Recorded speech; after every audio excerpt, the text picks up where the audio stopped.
अस्सलामुअलैकुम, नमस्कार। मैं हूं रहबत सिबारी और आप देख रहे हैं ADTV 72 नेटवर्क। अगर आप कोई परीक्षा मन से तैयार कर रहे हैं, जी जान से मेहनत कर रहे हैं परीक्षा को पास करने के लिए, और पूरे मेहनत से, लगन से आप परीक्षा केंद्र पर मेहनत से जा रहे हैं परीक्षा देने के लिए, और जब आप परीक्षा दे रहे हों इस दौरान आपको पता लगे कि जिस प्रश्न पत्र की आप परीक्षा देने जा रहे हैं या दे रहे हैं वो प्रश्न पत्र तो पहले ही लीक हो चुका है। अब आप बताइए कि आपके दिल पर क्या गुजरेगी। जाहिर सी बात है, आपको तगड़ा झटका लगेगा, आपकी सारी तैयारियों पर पानी फिर जाएगा, क्योंकि यकीन होगा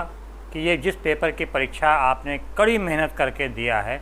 वो पेपर अब तो रद्द होना ही है, तय है कि अब ये पेपर रद्द होगा और फिर से एग्ज़ाम इसका होगा। अब जब दोबारा परीक्षा होगी उस प्रश्न पत्र की, तो जाहिर सी बात है कि वो लगन, वो मेहनत और वो जो कोशिश रहती है कि अच्छा मार्क्स आवे हमें और अच्छे नंबर से हम पास हो जाएं, वो कोशिश भी कम हो जाती है, लगभग समाप्त हो जाती है, दिल टूट सा जाता है, और जो एक मंशा रहती है अच्छे नंबर पाने की, जो ललक होती है, उसको भी तगड़ा झटका लगता है। ऐसा ही हुआ है आज, यानी मंगलवार को उत्तर प्रदेश में मौजूदा समय में DLED की परीक्षा चल रही है। आज मंगलवार को चतुर्थ सेमेस्टर की परीक्षा 3 पालियों में हुई। 10 से 11 सुबह 10 बजे से 11 बजे तक विज्ञान की परीक्षा हुई, फिर 12 बजे से 1 बजे तक गणित की परीक्षा हुई, और उसके बाद 2 बजे से 4 बजे तक सामाजिक विज्ञान की परीक्षा हुई। इस परीक्षा के दौरान पहले ही पेपर जब हुआ दूसरे पेपर जब गणित का पेपर हुआ, उसी समय कुछ चर्चा शुरू हो गई,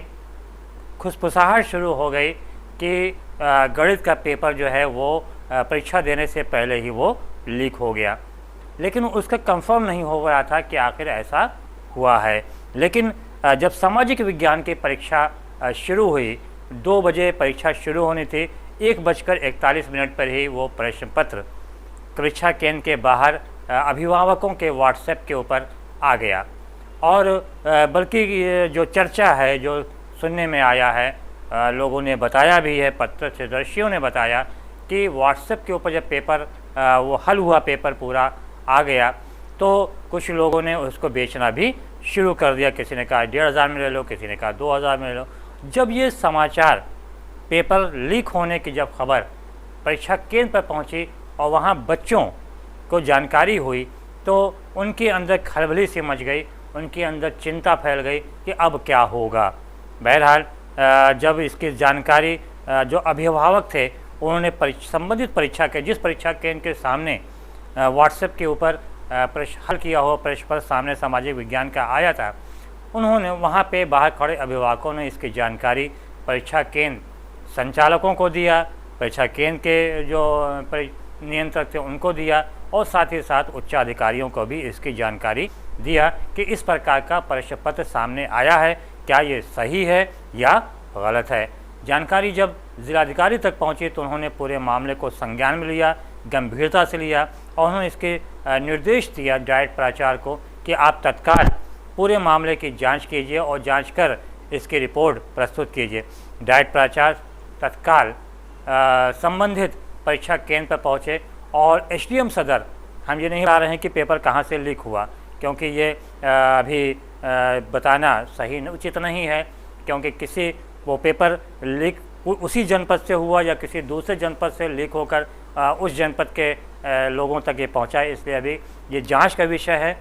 और इसकी जांच जब होगी तब सामने आएगा कि असली पेपर लीक कहाँ से हुआ, कहाँ से है। इसीलिए हम जनपद का नाम नहीं ले रहे हैं। उत्तर प्रदेश के ही एक जनपद के एक परीक्षा केंद्र के सामने इस तरह का पेपर सामने आया था। तो डाइट प्राचार्य संबंधित परीक्षा केंद्र पर पहुँचे और उन्होंने उनके व्हाट्सएप के ऊपर जो SDM सदर ने प्रश्न पत्र हल किया हुआ उनके व्हाट्सएप भेजा, और उन्होंने उसको सामाजिक विज्ञान के जो मूल प्रश्न पत्र था उससे मिलान किया, तो पता चला कि दोनों पेपर एक ही है। इससे जिम्मेदारों के अंदर, अधिकारियों के अंदर हड़कंप मच गया, उनके हाथ पांव फूल गए अधिकारियों के, और तत्काल डाइट प्राचार्य ने इसकी जानकारी सचिव प्राधिकरण नियामक प्राधिकरण प्रयागराज प्रदेश मनोज कुमार को इसकी जानकारी दिया, मौखिक जानकारी दिया कि इस प्रकार का पेपर लीक हुआ है। और बल्कि डाइट प्राचार्य ने तो यहाँ तक भी कहा कि उनको जो जानकारी हुई है एसडीएम सदर के माध्यम से कि गणित का पेपर भी लीक हुआ है। अब ये जानकारी संबंधित जिलाधिकारी को भी दिया गया। संबंधित जिलाधिकारी ने इसको गंभीरता से लिया है। अब सारी रिपोर्ट लिखित तौर पर पत्र लिखकर प्राधिकारी सचिव प्राधिकारी नियामक प्रयागराज को लिखित तरीके से पत्र लिखकर भेजा जा रहा है। अब सवाल यहाँ पे ये उठता है कि जब ये रिपोर्ट वहाँ जाएगी तो जाहिर सी बात है कि सामाजिक विज्ञान और गणित, सामाजिक विज्ञान के पेपर तो तय है कि रद्द होना ही है और उसके साथ साथ गणित का पेपर भी रद्द हो सकता है। अब सवाल यहाँ पे ये आता है कि किस प्रकार से ये गलती कहाँ से, किस जनपद से हुई है कि वहाँ का पेपर लीक हुआ और लीक होकर समूचे अन्य जनपदों में भी पहुँचा। अब इसका कितना असर उन परीक्षकों के पर, उन परीक्षार्थियों के ऊपर पढ़ने जा रहा है जिन्होंने कड़ी मेहनत करके, कड़ी लगन से मेहनत करके, तैयारियां करके जाकर उन्होंने परीक्षा दिया। जाहिर सी बात है कि उनको तगड़ा झटका लगा है। आपको याद होगा कि कुछ दिन पहले ही उत्तर प्रदेश के एक जनपद,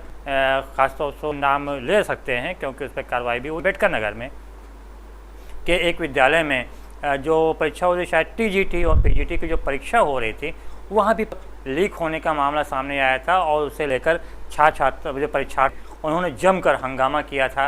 और बाद में हालांकि वहाँ पे ये मामला पाया गया कि जो पेपर उनके पास है उस पेपर से वो मिलान नहीं हुआ है और बाद में कुछ कार्रवाई भी हुई। हालांकि उस टाइम जो है जो एसटीएफ थी उसने सॉल्वर को अम्बेडकर नगर से भी पकड़ा, 6 सॉल्वर को यहाँ से गिरफ्तार किया था। बहरहाल तो अब सवाल ये उठता है कि जितनी भी परीक्षाएं मौजूदा समय हो, इसमें पारदर्शिता नहीं है। अब जब पारदर्शिता नहीं होगी, सख्ती नहीं होगी, तो इस तरह से भ्रांतियाँ, विभिन्न प्रकार की भ्रांतियाँ परीक्षार्थियों में रहेगी। जाहिर सी बात है आगे जो परीक्षाएं और भी होंगी तो उसमें इनके दिल में एक दहशत रहेगा, एक डर रहेगा कि हम जो परीक्षा देने जा रहे हैं वो परीक्षा का प्रश्न पत्र कहीं ऐसा ना हो कि वो लीक हो गया हो। पता नहीं ये परीक्षा वास्तव में चलेगी भी आगे या मतलब इसको माना जाएगा, या फिर ये परीक्षा कहीं ऐसा ना हो कि जिस प्रश्न पत्र को लेकर वो मेहनत कर रहे हैं, इतने कड़ी मेहनत कर रहे हैं और वो एग्ज़ाम दे रहे हैं, कहीं ऐसा ना हो कि ये परीक्षा भी रद्द हो जाए। तो जिम्मेदारों को चाहिए कि परीक्षा जब हो तो इस तरह की परीक्षाओं के प्रश्न पत्र लीक ना हो, इसको लेकर गंभीरता दिखानी चाहिए और ठोस कदम उठाना चाहिए, कड़ी कार्रवाई करना चाहिए जो लोग भी इस प्रकार के प्रश्न पत्र को लीक करने में लिप्त हैं। अब हम चलते हैं दूसरी खबर की तरफ जो राजनीति से जुड़ी हुई है। उथल पथल राजनीति में इस टाइम मचा हुआ है। उत्तर प्रदेश की बात करें तो बहुजन समाज पार्टी के 2 मजबूत स्तंभ रहे, जिन्हें राष्ट्रीय महासचिव रामाचल राजभर और एक पूर्व कैबिनेट मंत्री जो कि मौजूदा समय विधायक भी हैं लालजी वर्मा, इन दोनों की पिछले दिनों